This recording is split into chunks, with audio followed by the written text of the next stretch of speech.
தென்னாடுடை சிவனை போற்றி எந்நாட்டவர்க்கும் இறைவா போற்றி போற்றி. சித்தாந்தத்தில் இறைவன் என்று சொல்லி சதி பசு பாசம் என்று சொல்லக்கூடிய விளக்கங்களில் பதி என்று சொல்லக்கூடிய பொருளுக்கு கேள்விக்கு சைவ சித்தாந்தத்தில் முடிந்த முடிவாக கொள்ளப்படும் பொருள்கள் பதி பசு பாசம் இந்த மூன்றுமாகும். இவை என்றுமே உள்ள பொருள்களாக விளங்குகிறது. பதிபது பதிபசு பாசம் என்பகர் மூன்றின் பதியினை போர்ப்பசு பாசம் அனாதி. பதிபசு பாசம் எனபகர் மூன்றின் பதியினை போர்ப்பசு பாசம் அனாதி. பதிபொருள் என்பது கடவுளை குறிக்கப்படக்கூடிய ஒரு பொருளாகும். அன்றே பசுவாகிய உயிர்கள் உண்டு, அவ்வுயிர்களை பிணித்துள்ள பாசமும் உண்டு என்பது சைவ சித்தாந்தத்தின் முடிந்த முடிவாகும். இங்கு பதியை பற்றி சித்தாந்த கருத்துகள் விளக்கமாக சொல்லப்பட்டிருக்கிறது. பதி உண்டு என்பது வைதிக சமயங்கள் யாவும் கடவுள் உண்டு என்ற கொள்கையை உடையவனாகும். கடவுள் என்ற தனி தமிழ் சொல்லின் பொருளிலேயே சைவ சித்தாந்த கருத்து பெரிதும் உள்ளடங்கியுள்ளது, உள்ளடக்கமாக உள்ளது என்று நம் முன்னோர்களாகிய ஞான நெறி உடைய முன்னோர்கள் இந்த உண்மையை நமக்கு காட்டியுள்ளார்கள். அதன்படி பார்க்கும்போது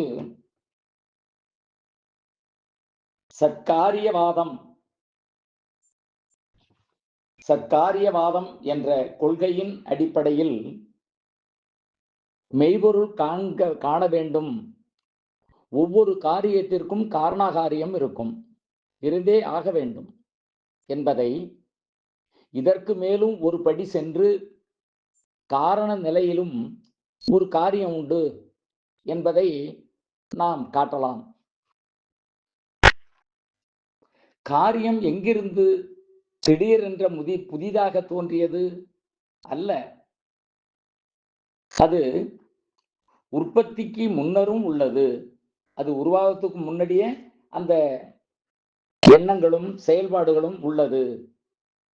இதுவே சத்காரியவாதம் என்று சைவ சித்தாந்தத்தில் குறிப்பிடப்பட்டுள்ளது.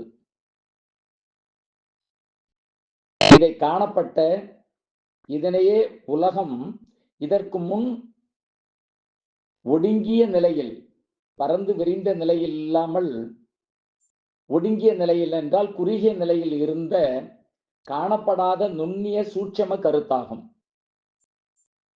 பின்னர் பருவகாலத்தினால் அகண்ட விரிந்த பாரதமாகவும் உலகமாகவும் இந்த உலகம் தன் நிலையை அடைந்துள்ளது. இதுக்கும் பிற்பாடு முன்போலவே ஒடுங்கி நுண்ணிலையை, அதாவது அந்த நுணுக்கமான நிலையை அடைய முற்படுவதே உலகத்தின் முறையாகும். யாதேனும் ஒரு நிலையில் உள்ளதே அகண்ட இந்த உலகத்தில் இல்லாது ஒழிவதும் இல்லை என்று விரிவாக சொல்லப்பட்டுள்ளது. காணப்படாத நுண்ணிலையில் அந்த அர்த்தத்தில் இருந்த உலகம் பருவநிலையை அடையும் பொழுதுதான் பயன் ஏற்படுகிறது. அதனால் நுண்ணிலையில் உள்ளதாகிய உலகம் பருநிலையில் தோன்ற வேண்டுவது இன்றியமையாது. அது நம்மளுக்கு கிடைக்கக்கூடியது. நுண்ணிலையில் இருக்கின்ற இந்த உலகத்தை பருவநிலைக்கு நடைமுறைக்கு கொண்டு வந்தவன் அந்த இறைவன். இவ்வுலகத்தை படைத்தவன் ஒருவன் உளன். இந்த உலகத்தை படைத்தவர் ஒருவர்தான். அவரே அந்த ஆதிபொருள் அந்தகனான ஆதிபொருளான அந்த ஆதிசிவன். இதனால் நாம் தெளிகின்ற எண்ணங்களை தோற்றமாக கருத வேண்டும். முன்னிலை நீங்கி காணப்படும் பருவநிலையை அடைவதுதான் நிலை. இந்நிலையில்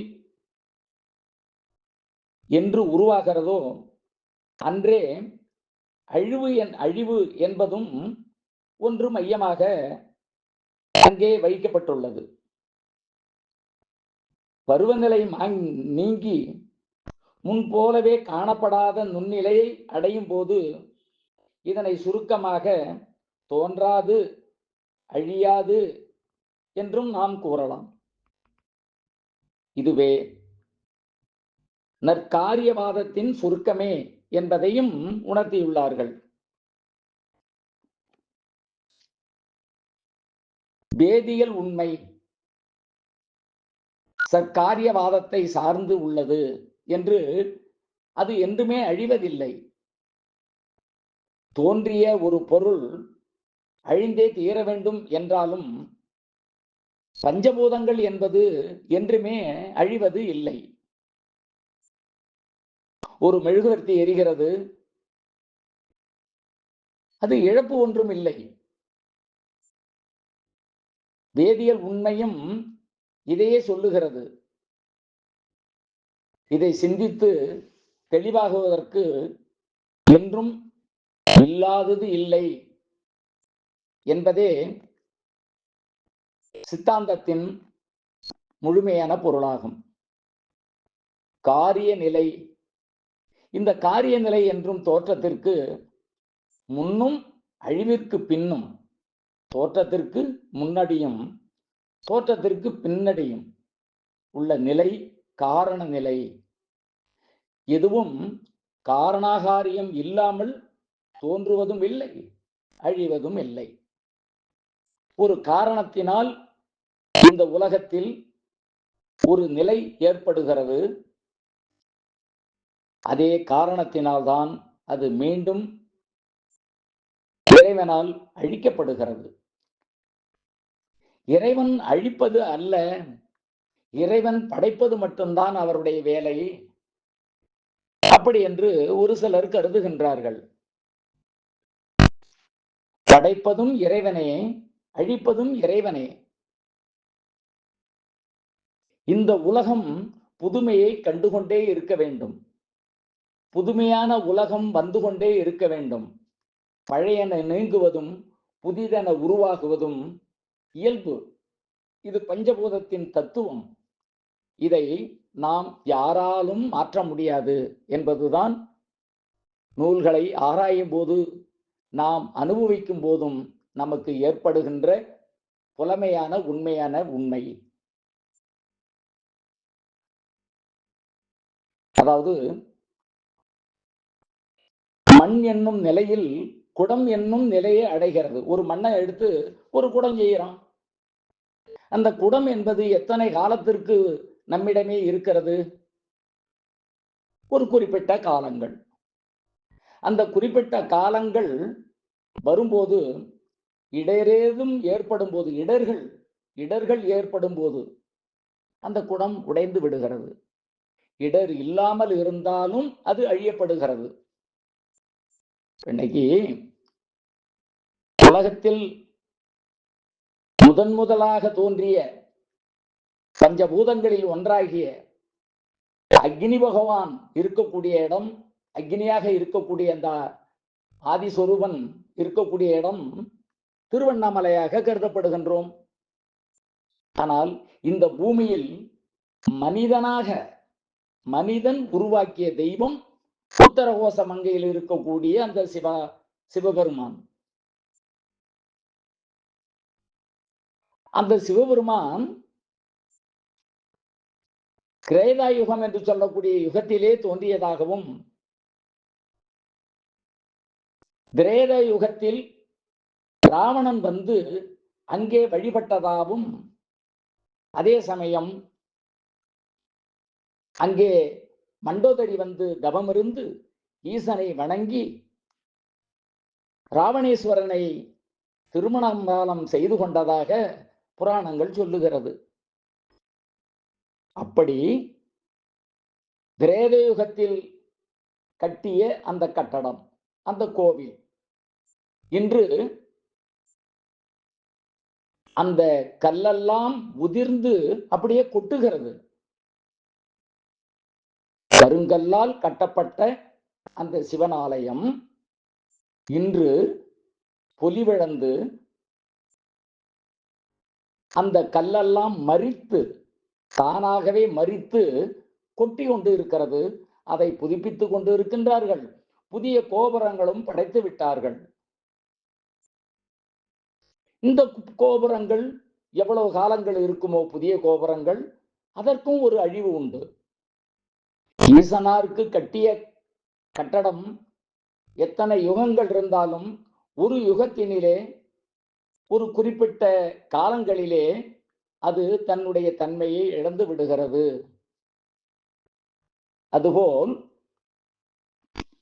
அதற்கு அர்த்தமாகத்தான் மண்ணிலே உருவான அந்த குடம் என்னும் குடத்தை நம் உடலாகவே கருதி கொள்ள வேண்டும் என்று சைவ சித்தாந்தத்தில் கூறப்படுகிறது.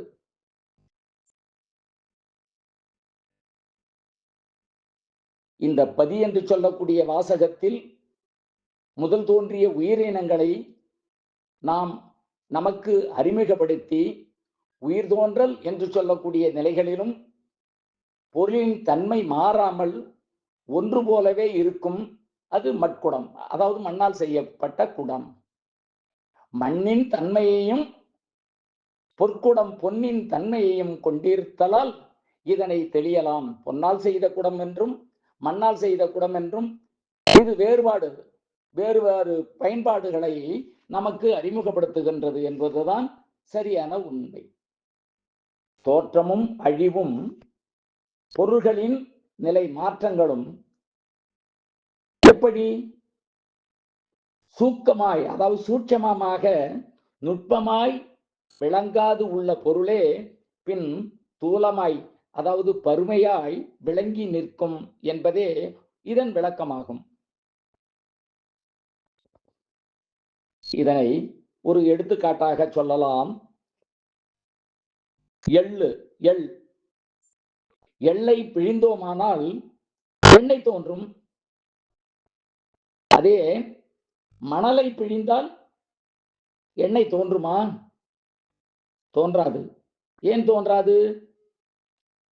எள்ளில் உள்ளே இருக்கக்கூடியது சூட்சகமாய் அங்கே எண்ணெய் இருக்கிறது, அது கண்ணுக்கு தெரியாது. மணலிலே எண்ணெய் எவ்வகையிலும் இருக்காது. இதை இந்த பதிவில் சொல்லிதான் எங்களுக்கு தெரிய வேண்டுமா என்று நினைக்காதீர்கள். எள்ளில் இருக்கக்கூடிய எண்ணெய் நம் கண்ணுக்கு தெரியாமல் நாம் அதை பிழியும் போது அந்த எண்ணெய் எப்படி வெளிப்படுகிறதோ,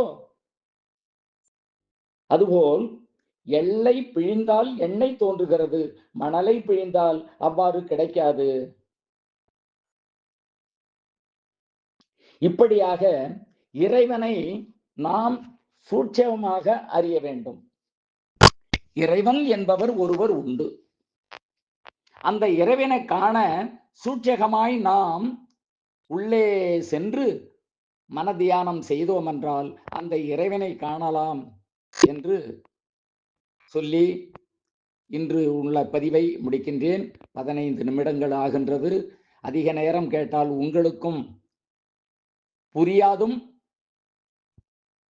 அதிக நேரம் கேட்க பிடிக்காதும் என்றும் இப்பதிவை முடித்துக் கொள்ளுகின்றேன். திருச்சிற்றம்பலம்.